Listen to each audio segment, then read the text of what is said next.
My name is Tommy. I am 10 years old. I live in a small neighborhood near my school, where the streets are filled with kids riding bikes and the smell of fresh bread comes from the bakery on the corner. My life is simple. I go to school, I finish my homework, and I spend most of my time watching the world quietly, from the edges. I'm a shy kid. I don't talk much.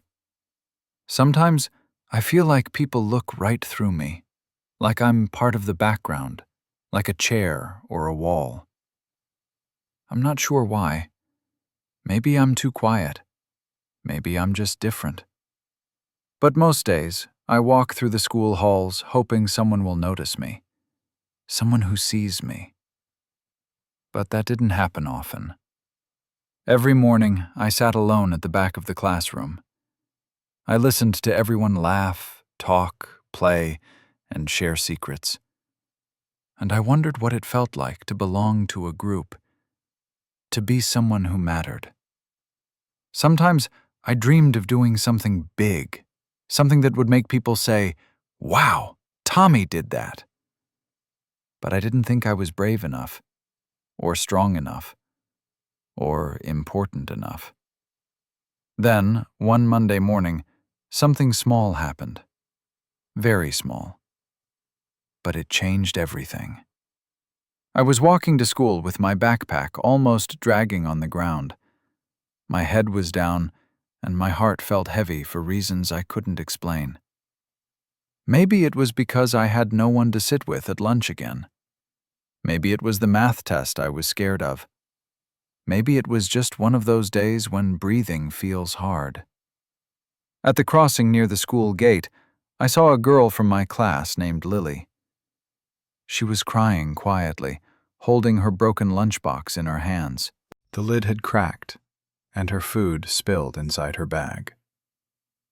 Kids passed her quickly, too busy or too distracted to stop. I don't know why, but my feet stopped. My heart felt a small pull. A tiny voice inside me whispered, "Do something." I took a slow breath and walked toward her. My hands were shaking a little. I didn't want to say the wrong thing. I didn't want to make her cry more. But I also didn't want to walk away. I said softly, "Hey, are you okay?" She looked up, surprised. Maybe no one had asked her that yet. Tears were still on her cheeks. She held out her broken lunchbox and said, "It fell, and now I don't have lunch." Her voice cracked. She looked so small in that moment, so sad, so lost, that something inside me hurt. I knew what it felt like to be alone. I knew what it felt like to feel invisible. So I opened my backpack. Inside I had an extra granola bar, one my mom always packed just in case. I took it out and held it toward her. "You can have this," I said. "It's not much, but it's something." She blinked like she wasn't sure if I was serious. Then, slowly, she took it with both hands. "Thank you," she whispered. And she smiled, a small, warm smile that felt like sunlight. A smile for me. At me. We walked into the school together that morning, side by side. I didn't talk much, and neither did she.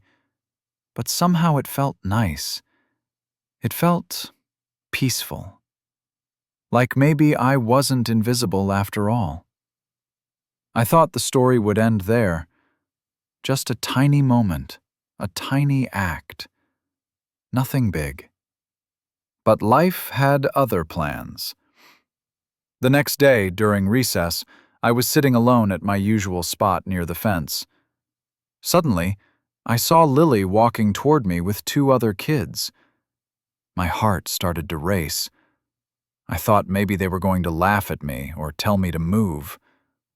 But instead, she sat next to me. Her friends followed. She said, "This is Tommy. He helped me yesterday." Her friends smiled at me. One of them said, "That was really kind, Tommy." Another added, "You can sit with us today if you want." I felt something warm spread inside my chest. Something new. Something I had been waiting for. I nodded slowly, trying not to look too excited. Inside, though, my heart was jumping like it wanted to fly. We sat together under the big tree during lunch.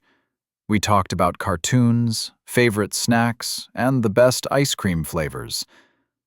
I laughed, out loud. It felt strange at first, but good. Really good. From that day on, we became a small group. Not loud, not popular, not perfect. Just a group of kids who liked being kind to each other. A group where I finally belonged. But the ripple didn't stop there. A week later, I saw Lily sharing her own snack with a new student who looked nervous and lost. A few days after that, one of her friends helped a boy pick up his books after he tripped in the hallway. And soon, more and more small acts began happening at school. Quiet, gentle things that made the days feel lighter. It was like kindness was spreading, quietly, softly, one tiny act at a time. And I kept thinking about something my mom once told me. Kindness is like dropping a pebble in water, Tommy. The ripples keep moving long after the pebble hits the surface. Back then, I didn't fully understand. Now I did. My little act, a granola bar and a few soft words, had started something bigger than I ever expected. One afternoon, our teacher, Mrs. Collins, pulled me aside after class. She smiled and said, "I've noticed how kindness is growing in the class. And it started with you." My face turned red. I looked at my shoes. I whispered, "But it was just one thing. It was nothing special." She shook her head gently. "No act of kindness is ever too small, Tommy. Never forget that." Her words stayed with me. They still stay with me. Because I used to think I had to be someone important to make a difference. I used to think heroes were loud, brave, and strong. But now I know the truth. Sometimes being kind, even in the smallest way, is enough to change someone's world. Sometimes the quietest people create the biggest ripples. Sometimes someone like me, someone shy and almost invisible, can make life brighter for someone else.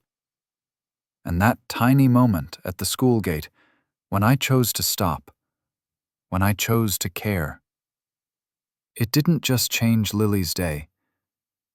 It changed mine, too. It changed everything.